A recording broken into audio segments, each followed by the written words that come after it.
The starship Horizon Dawn moved slowly through space toward the massive station ahead. Captain Hajun Kim stood on the bridge, watching the structure grow larger on the viewing screen. It was bigger than anything humanity had ever built. The station looked like a small city floating among the stars, with lights glowing from thousands of windows. "We're being hailed, Captain," said Ji-won Han from the communications station. Her hands moved quickly over the controls as she worked to translate the alien message. "Put it through," Hajun said. He straightened his uniform and took a deep breath. This was the moment humanity had waited for. First contact with the Galactic Coalition.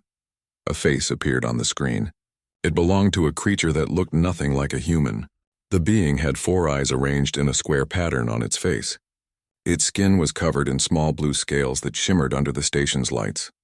When it spoke, the translation computer turned its words into Korean. "Human vessel, you are cleared for docking at Bay 47. Please follow the guidance markers. We have prepared a special area for your arrival." The alien's voice sounded friendly, almost cheerful. "Thank you," Hajun replied. "We're honored to be here." The alien's 4 eyes blinked in a strange pattern. "Oh, you're very welcome. We've set up safety zones for you. Don't worry, you'll be perfectly safe with us." The transmission ended. Hajun looked at his crew with a puzzled expression. Safety zones? Unipark, the ship's science officer, frowned at her data screen. "I'm reading their station specifications. Captain, they've set the gravity in our docking area to 0.6 standard. That's almost half of Earth normal." "Why would they do that?" asked Taehyun Choi. The security chief crossed his arms over his broad chest. He was a former soldier who had trained in every type of combat Earth offered. "Maybe they think we need it," Yuna said quietly. The Horizon Dawn docked without problems. When the airlock opened, a group of aliens waited on the other side. They came in many different shapes and sizes. Some walked on 2 legs, others on 4 or 6. One looked like a floating jellyfish with tentacles that glowed softly in the dim light. A tall, thin alien stepped forward.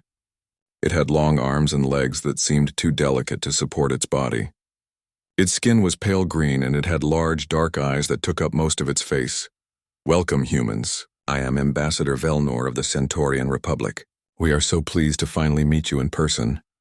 The ambassador's voice was warm and welcoming. "Please follow us. We have prepared accommodations for your delegation." As the human crew walked through the station, Hajun noticed something strange. The other aliens stopped and stared at them. Some pointed. Others whispered to each other while looking at the humans with what seemed like pity. One alien, a creature covered in thick fur with multiple arms, actually reached out and patted Yuna on the head as she walked past. "Oh, you poor soft things," it said in a gentle voice. "So brave to come all this way." Yuna's face turned red, but she said nothing. She simply smiled politely and kept walking. The humans were led to a large conference room. Inside, dozens of alien species sat around a curved table. The room fell silent as the human delegation entered. "Distinguished members of the Galactic Coalition," Ambassador Velnor announced, "may I present the humans of Earth. They have come to petition for membership in our great alliance." Hajun stepped forward to give his prepared speech, but an alien interrupted him. This one looked like an oversized crab with too many legs. "Excuse me," the crab alien said, "but we must discuss the classification first. According to our biological survey data, humans are registered as a Category 5 prey species." Murmurs spread through the room. Hajun felt his crew tense behind him. "Category 5? He asked. "What does that mean?" A different alien answered. This one had the body of a snake but with arms. "It means your species shows all the biological markers of prey animals. You have no natural weapons, no claws, no venom, no armored skin. Your bodies are extremely fragile compared to most spacefaring species. Your teeth are flat, designed for grinding plant matter. Your eyes face forward, yes, but your reaction time is slow. You have no enhanced senses." "We have tools," Taehyun said sharply. "We have intelligence." Of course," the snake alien said quickly as if speaking to a child. "That's how prey species survive. You're very clever. We respect that. But physically, you're among the weakest species we've encountered who achieved space travel." Another alien spoke up. This one looked like a mix between a lion and a lizard. "How did you even reach the stars?" "Most prey species are enslaved or extinct before they develop faster than light travel." Hajun felt anger rise in his chest, but he kept his voice calm. "Humans have faced many challenges. We've survived through cooperation, innovation, and determination. How admirable, Ambassador Velnor said with genuine enthusiasm. Your species is truly an inspiration. To overcome such natural disadvantages requires exceptional spirit. The ambassador meant well, Hajun could tell, but the words still stung. The entire coalition saw humans as weak, as prey animals who had somehow gotten lucky. We've prepared special accommodations for your comfort, Velnor continued. Low-gravity zones, protected corridors, and safe rooms in case of emergencies. We know stations like this can be overwhelming for delicate species. We don't need, Taehyun started to say, but Hajun held up a hand to stop him. Thank you for your consideration, Hajun said through gritted teeth. The meeting continued for hours. The aliens asked questions about Earth and human culture. They seemed fascinated by how humans had survived without natural defenses. One alien compared humans to a small bird species from his homeworld that was considered cute but helpless. When the official meeting finally ended, the human crew gathered in their assigned quarters. The rooms were comfortable but clearly designed for species the coalition considered fragile. The walls were padded. The furniture had no sharp corners. Even the lights were dimmed to protect sensitive eyes. This is insulting, Taehyun said, pacing back and forth. They treat us like children, like pets. They don't know any better, Yuna said. She sat at a desk reviewing data on her tablet. To them, we probably do look weak. Most species here evolved on worlds very different from Earth. Hana Lee, the ship's doctor, nodded in agreement. I examined the station's environmental data. The average gravity across most of the station is 0.7 standard. Their normal air pressure is lower than ours. Even their temperature range is narrower. They're the weak ones, Taehyun muttered. They don't know that, Hajun said quietly. He stood by the window looking out at the alien station. They don't know what Earth is like. They don't know what we went through to get here. Yuna looked up from her tablet. Captain, I've been thinking. Tomorrow's session is about planetary origins and development. Maybe I should present some data about Earth. Let them understand our homeworld better. Hajun turned to face her. Will that help? It might, Yuna said. Or it might make things worse. But either way, they should know the truth about where we come from. The captain thought for a long moment, then nodded. Do it. Show them Earth. That night, none of the human crew slept well. They lay in their padded rooms, surrounded by safety measures meant for fragile prey species. Outside, the great alien station hummed with life. Thousands of species lived and worked together, and all of them thought humans were weak. But tomorrow, that was going to change. Tomorrow, the aliens would learn about Earth, and nothing would ever be the same. The conference room was crowded the next morning. Word had spread that the human science officer would present data about Earth, and curious aliens filled every available space.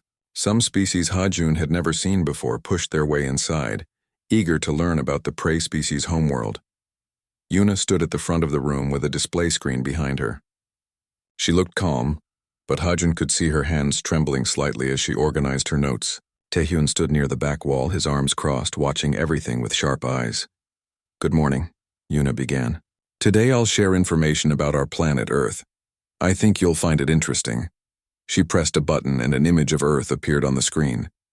The blue and green planet rotated slowly, showing white clouds swirling over the oceans. Beautiful, someone whispered. Earth is the third planet in our solar system. Yuna continued. It has one large moon and completes one orbit around our star every 365 days. So far, nothing unusual. The aliens watched politely, but Hajun could see they were getting bored. They had seen thousands of planets before. Yuna moved to the next screen. Now let me share some specific data about Earth's environment. She read from her notes. Surface gravity is 9.8 meters per second squared. Atmospheric composition is 78% nitrogen, 21% oxygen, with trace amounts of other gases. Average surface temperature ranges from -40 degrees Celsius to +50 degrees Celsius, depending on location and season. At first, no one reacted. Then slowly, the aliens began to shift in their seats. An alien with compound eyes leaned forward, its antennae quivering. Excuse me, it said. Could you repeat the gravity measurement? 9.8 meters per second squared, Yuna said. Or approximately 1 g if you prefer standard units. A wave of shocked whispers spread through the room. The snake alien from yesterday raised one of its arms. That's crushing gravity. How do you function under such weight? Yuna blinked in confusion. We just do. It's normal for us. And the oxygen content, another alien said, its voice rising with alarm. 21%? That's highly corrosive. Most species breathe atmospheres with 8 to 12% oxygen. 21% would burn our lungs. We need it to survive, Yuna explained. Our cells require that much oxygen for energy production. An alien that looked like a large beetle stood up suddenly. What about the temperature range? -40 to +50? Those are extreme conditions. My species can only tolerate a 15-degree range. More and more aliens began speaking at once, their voices overlapping in confusion and disbelief. Ambassador Velnor raised his long arms for silence.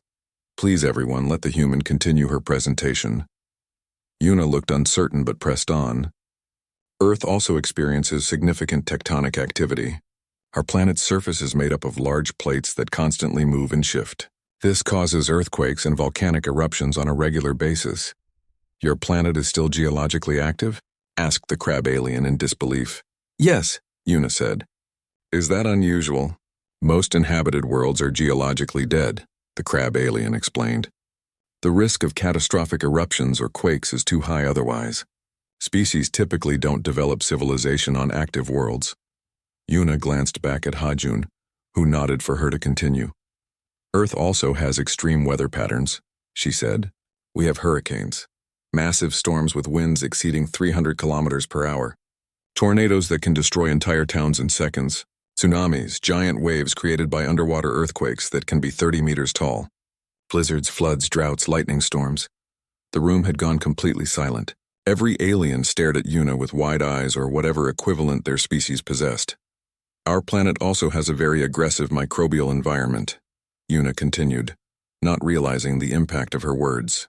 Humans are constantly exposed to billions of bacteria, viruses, and other microscopic organisms. Our immune systems fight off infections every single day. A soft thud echoed through the room. One of the jellyfish-like aliens had fainted and floated slowly to the floor. Ambassador Velnor's voice was barely a whisper. Computer, pull up Earth's planetary classification. A holographic display appeared in the center of the room. Lines of data scrolled past until they stopped on a single entry that glowed red. Planet designation, Earth location, Sol system, Orion arm classification class 12, death world habitability rating, 0.003%, extreme hazard. Recommended action, do not approach. The room erupted into chaos. Aliens jumped from their seats. Some screamed. Others backed away from the human delegation as if they had suddenly become dangerous. A class 12? Someone shouted. Nothing evolves on a class 12. The highest classification for any inhabited world is class 8. Another alien cried out. How are you alive? An elderly alien slowly stood up. It had a shell like a turtle but walked on 6 legs. Its eyes were ancient and wise. Hajun recognized it from yesterday. This was one of the senior council members, a Vraxi elder named Korthan. Silence, Korthan said, and immediately the room quieted. The elder's voice was old and raspy but commanded absolute authority. It walked slowly toward Yuna, studying her carefully. Young human, Korthan said, do you understand what a class 12 death world means? Yuna shook her head. No, elder. We didn't know Earth had been classified. A class 12 world, Korthan explained slowly, is a planet so hostile that it should not support complex life. These are worlds with crushing gravity, toxic atmospheres, extreme temperatures, constant natural disasters, and aggressive bacterial environments. Out of every 10 million planets surveyed, only 300 are classified as class 12 or higher. The elder paused, and of those 300, exactly 0 had been known to produce a spacefaring civilization. Until now. Hana Lee, who had been sitting quietly with the rest of the human crew, spoke up. Elder, if I may ask, what class worlds do most species evolve on? Class 2 or 3, Korthan replied. Stable gravity between 0.5 and 0.7 g. Calm weather patterns. Minimal tectonic activity. Gentle microbial environments. Oxygen content below 12%. The elder looked around the room. Every species in this coalition evolved on a class 8 world or lower. Most on class 4 or below. Hajun felt something shift in the room. The aliens were no longer looking at humans with pity. They were looking at them with fear. How? An alien asked. How did you survive? How did you not go extinct? Yuna thought for a moment. We adapted. We learned. We built shelters against the storms. We created medicine to fight diseases. We developed tools to survive the heat and cold. When earthquakes destroyed our cities, we rebuilt them stronger. When volcanoes erupted, we moved and started again. Earth tried to kill us in 1,000 different ways, but we refused to die. Your species evolved to survive the unsurvivable, Corthan said softly. Every generation Earth would test you. The weak would die and the strong would continue. For millions of years this happened. You are the result, a species forged by constant pressure and danger. An alien in the back spoke up, its voice shaking. Yesterday we classified them as Category 5 prey species. Because we looked at their biology in isolation, another alien responded. We didn't consider their origin. We saw a species with no claws or venom and assumed they were weak. They're not weak, Corthan said firmly. They're the strongest species we've ever encountered. They survived a Class 12 world. They conquered a planet that should have been their tomb.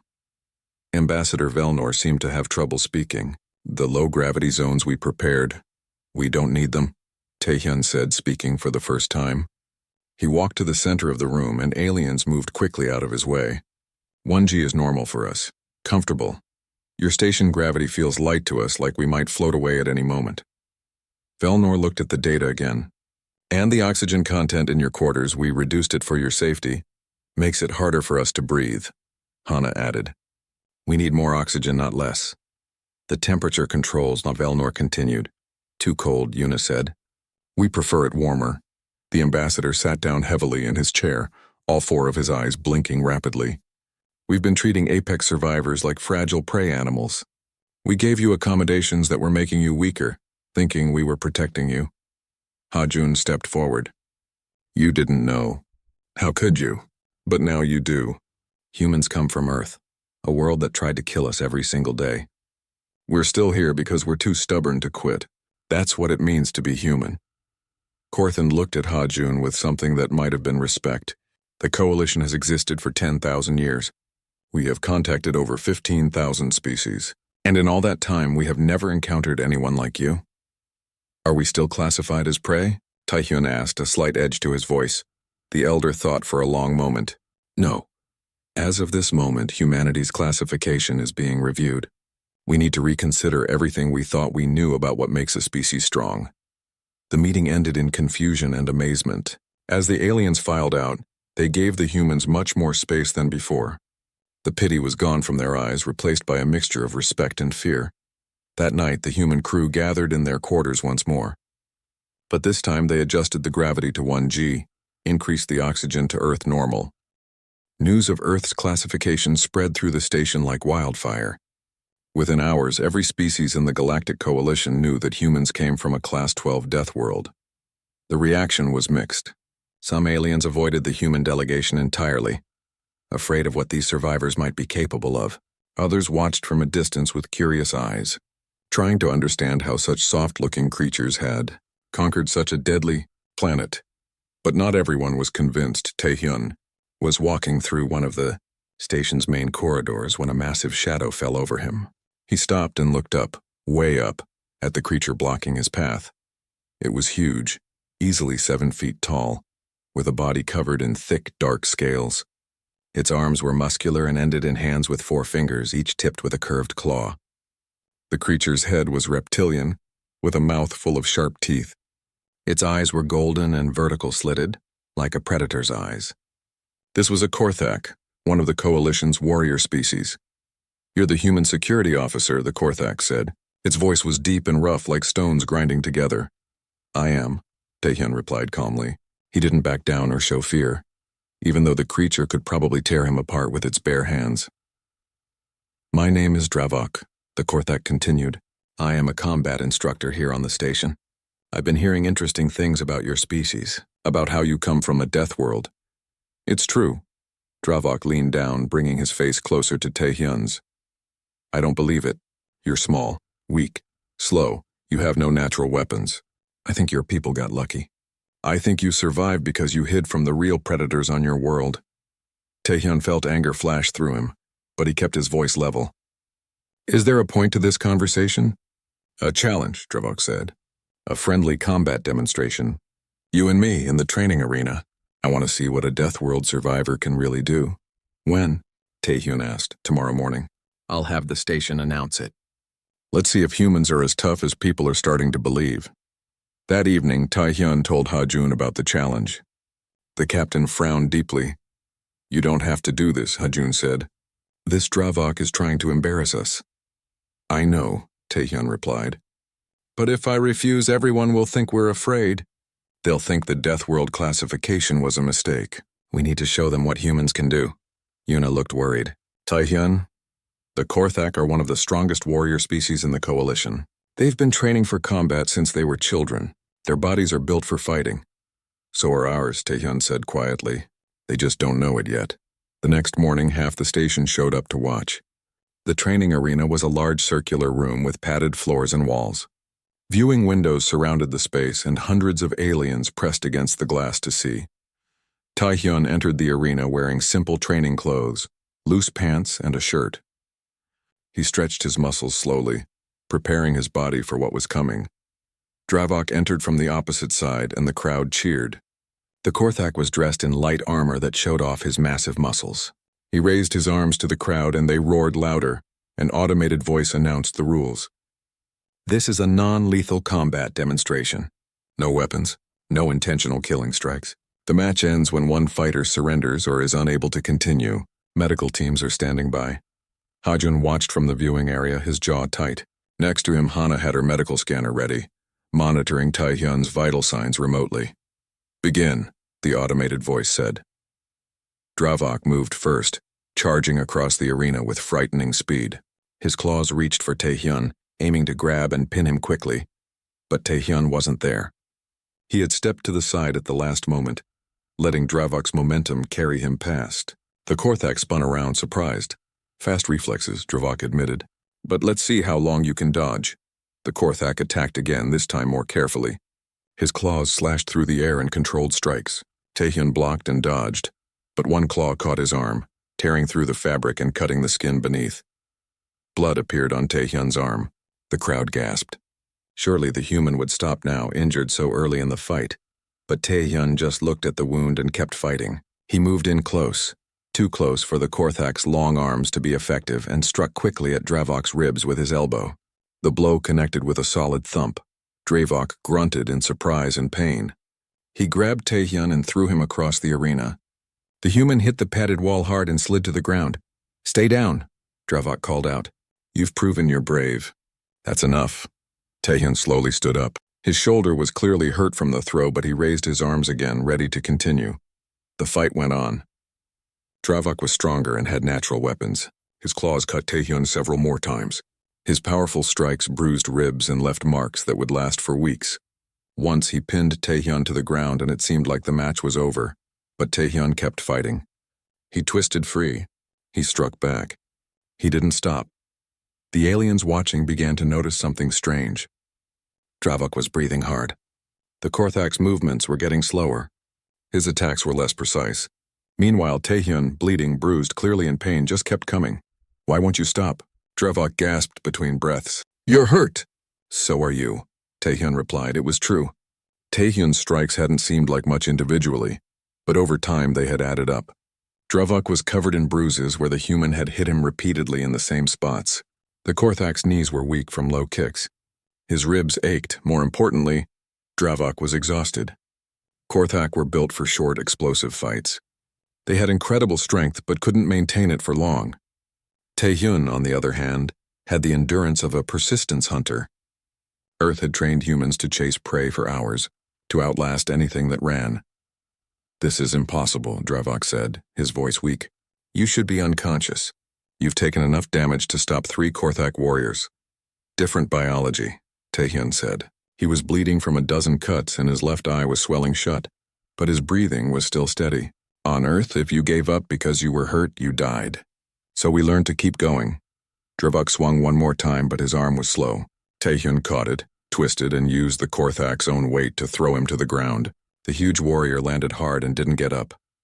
Winner, human Taehyun Choi, the automated voice announced. The arena fell into complete silence. No one could believe what they had just seen.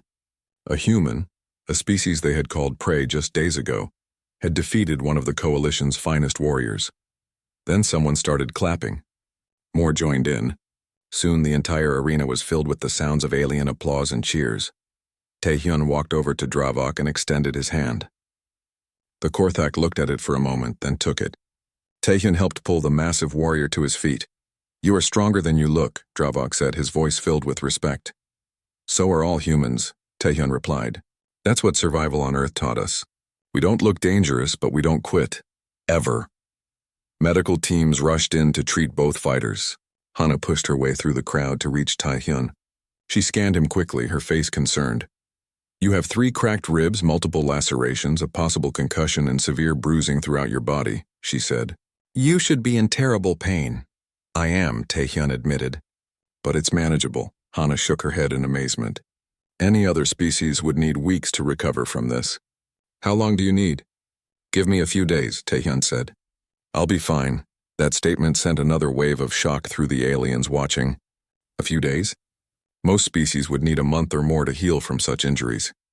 Dravok was being treated nearby by a team of medics. He called out to Taehyun, "Human, if you're available in a few days, I would like a rematch." Taehyun smiled, then winced as the expression pulled at his bruised face. "I'll be ready." Meanwhile, in the Coalition Medical Center, other revelations were happening. Hana had agreed to give a presentation on human medicine to the station's doctors. She stood in front of a group of alien physicians explaining how human bodies worked. "Human immune systems are constantly active," she said. "We're exposed to billions of bacteria every day. Our bodies fight off infections that would kill most species without medical intervention." An alien doctor raised a tentacle. "You mean you live in a constant state of infection?" "No," Hana explained. "We live in balance with the microorganisms around us. Some bacteria are even helpful. We have billions of beneficial bacteria in our digestive systems that help us process food." The alien doctors looked horrified. "And your blood," another doctor said. "It carries oxygen using iron-based hemoglobin. That's so inefficient. And the high oxygen content you require causes rapid oxidation of cellular structures. How do you prevent constant tissue damage?" "We have repair mechanisms," Hana said. "Our cells are constantly dying and being replaced. We shed millions of skin cells every day. Our bodies are always rebuilding themselves." "Barbaric," one doctor whispered, but there was awe in its voice.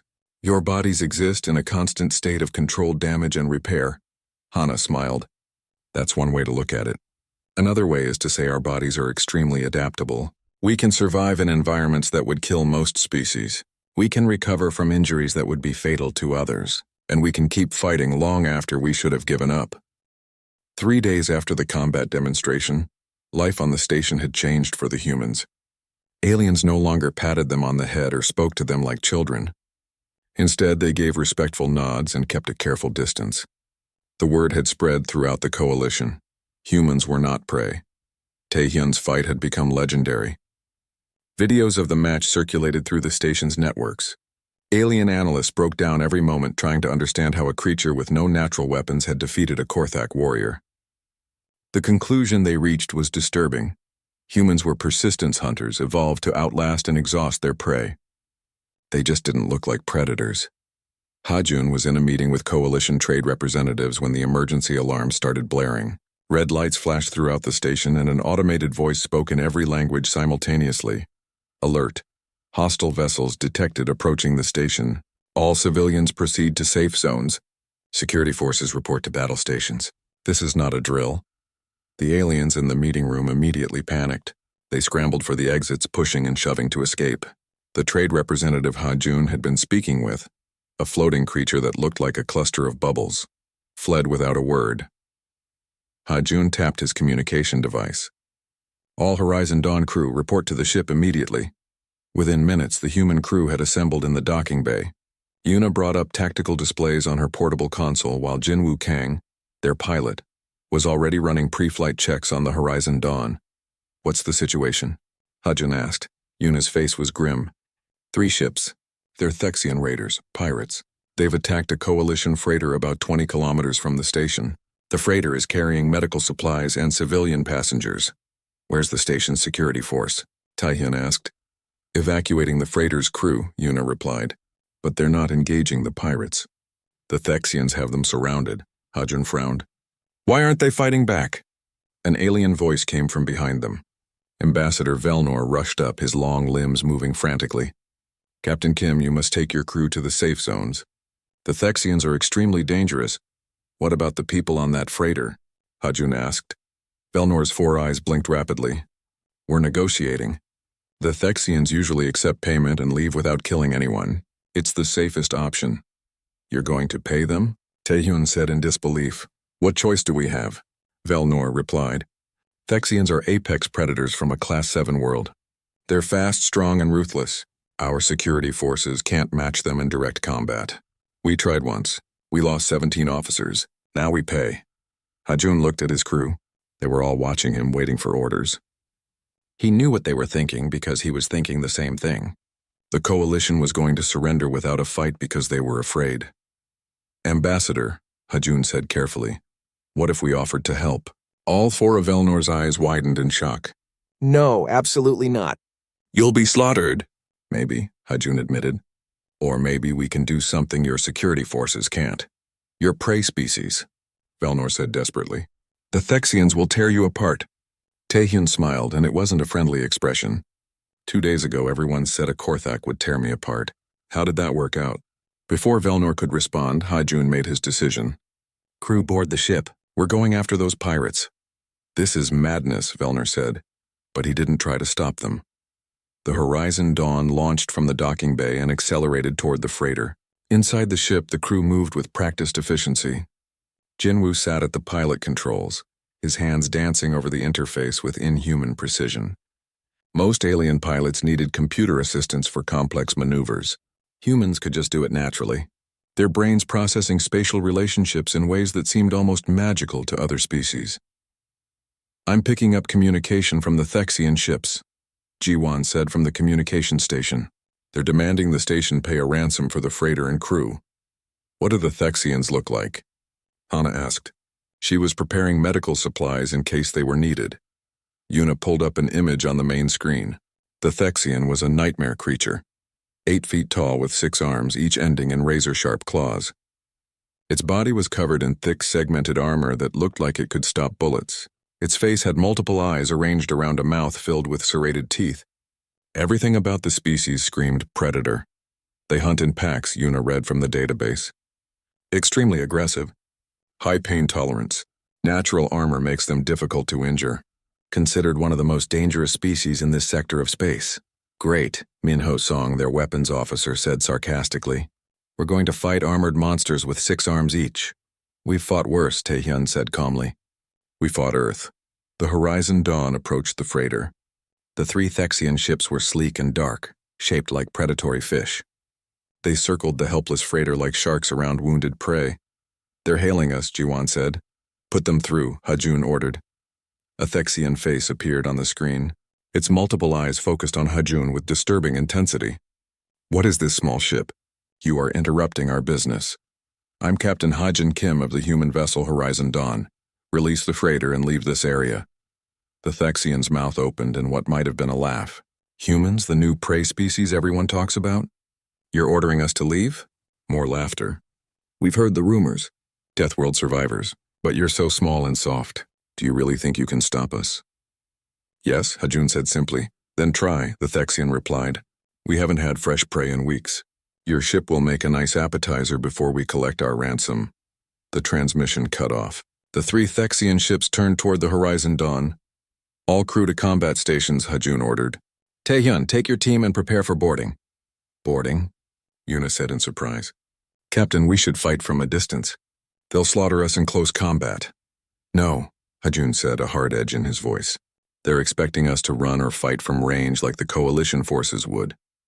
We're going to do what humans do best. We're going to get close and not give up until we win.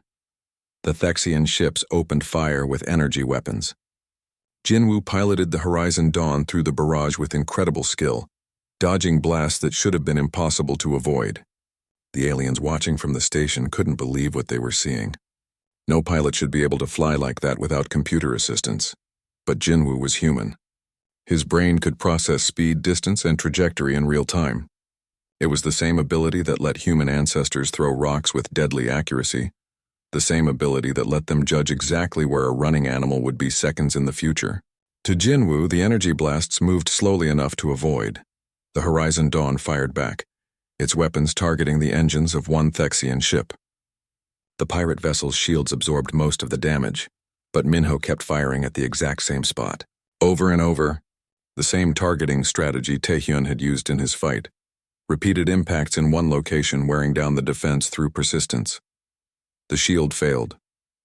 The Thexian ship's engine exploded, leaving it floating dead in space. The other two Thexian ships changed tactics.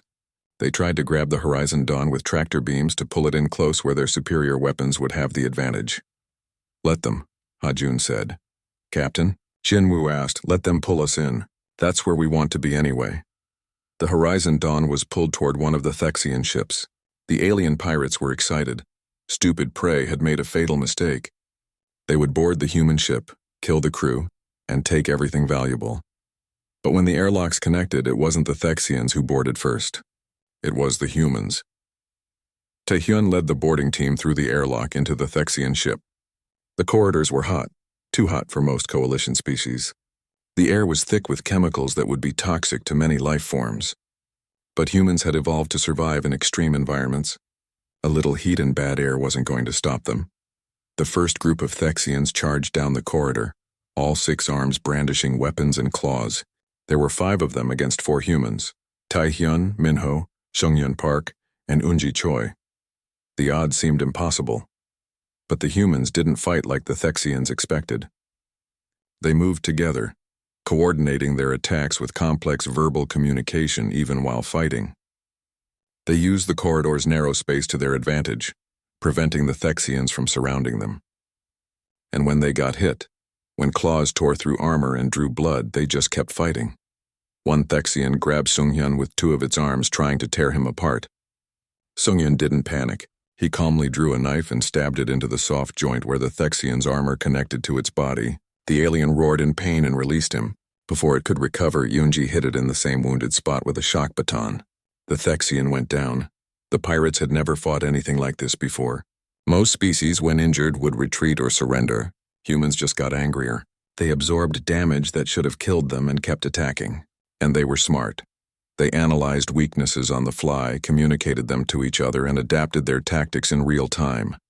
Within minutes, the corridor was filled with unconscious Thexians. The humans were bleeding and bruised, but they were all still standing. The captured Thexian pirates sat in holding cells, still shocked by what had happened to them. One of them kept repeating the same thing over and over. "They don't stop. They just don't stop." Coalition security forces interviewed the prisoners carefully. The Thexians described the fight in terms that seemed impossible. Humans who should have been dead from their injuries but kept fighting. Humans who communicated complex tactical information while in the middle of combat. Humans who adapted their strategies on the fly, learning weaknesses and exploiting them with terrifying efficiency. "They're broken," one Thexian said, his multiple eyes wide with fear. "Broken predators. They have all the hunting instincts of an apex species, but they look like prey. They don't even realize how dangerous they are." The interview recordings spread through the station's networks. Within hours, every species in the coalition had seen them. The message was clear. Humans were not what they appeared to be. 3 days after the pirate incident, Hajun received a formal summons to appear before the full Galactic Coalition Council. The entire human crew prepared carefully, wearing their best uniforms. This was the meeting that would determine humanity's place in the galaxy. The council chamber was enormous, a circular room with seats rising in tiers all around. Representatives from over 100 different species sat in their designated places, all of them watching as the human delegation entered. Hajun walked to the center of the floor with his crew behind him. He could feel the weight of hundreds of alien eyes on them. This was nothing like the first meeting when aliens had treated them with pitying condescension. Now there was wariness in those eyes, respect, and yes, some fear. Elder Korthan spoke first, his ancient voice carrying through the chamber. "Captain Hajun Kim of Earth, your species has presented the Coalition with a unique situation. When you first arrived, we classified you as a Category 5 prey species based on your biological profile. That classification was incorrect. Hajun remained silent, waiting. We have reviewed the evidence, Korthan continued. Your homeworld is a Class 12 death world. Your species evolved under conditions that would exterminate 99.9% of all known life forms. You possess no natural weapons, yet you defeated armed warriors in combat. You have fragile bodies, yet you endure injuries that would kill most species. You appear weak, yet you accomplished what our own security forces could not. You defeated Thexian pirates in direct combat. Murmurs spread through the council chamber. Some aliens nodded in agreement. Others still looked doubtful. A representative from the Naxian species stood up. The Naxians were insectoid creatures who valued logic and data above all else. Elder Korthan, with respect, we cannot simply ignore biology. Humans lack the physical traits of predator species. They have permission to respond, Taehyun said, speaking up unexpectedly. Korthan's eyes focused on the security chief. Granted, Taehyun stepped forward. His body still showed the bruises and healing cuts from the fight with Dravok and the battle with the Thexians. You say we lack predator traits. Let me tell you about human biology. Our eyes face forward, giving us depth perception for tracking prey. We can see in color, which helped us identify ripe fruit and healthy prey. We have the ability to throw objects with accuracy that no other species can match. We used to kill prey by throwing rocks and spears. We can run for hours without stopping, chasing prey until it collapses from exhaustion. We sweat to cool our bodies, which allows us to hunt in heat that would kill most predators. We're omnivores, which means we can eat almost anything and survive in any environment. He paused, looking around the chamber. But most importantly, we have the one trait that makes us more dangerous than any predator in the galaxy. We don't know when to quit. Put us in an impossible situation and we'll find a way to survive. Hurt us badly and we'll keep fighting. Tell us something can't be done and we'll do it anyway. That's what evolution on Earth taught us. That's what makes us human. The chamber was completely silent. Every representative listened carefully to Taehyun's words. Yuna spoke next, her voice calm and scientific. The Council is trying to classify us using categories designed for species that evolved on normal worlds. But Earth isn't normal. Every day on Earth was a fight for survival. Our planet had predators with claws and teeth. We had none, so we made weapons. Our planet had diseases that killed millions. We had weak immune systems, so they got stronger through constant exposure. Our planet had extreme weather and natural disasters. We had thin skin and fragile bodies, so we built shelters and tools. We survived by being smarter, more adaptable, and more stubborn than anything else on Earth. Hana added, Our bodies reflect our world. We heal faster than most species because we evolved to recover from constant injury. We have high pain tolerance because showing weakness on Earth meant death. We can function with damage that would incapacitate others because evolution weeded out anyone who couldn't. We're not stronger than you. We just refuse to admit when we're beaten. Ambassador. Velnor stood up from his seat. Honored council members, I have observed the humans closely since their arrival. I made the mistake of judging them by their appearance. I thought they needed protection, like a parent protecting a child. I was wrong. His 4 eyes swept across the chamber. Humans don't need our protection. If anything, we may need theirs.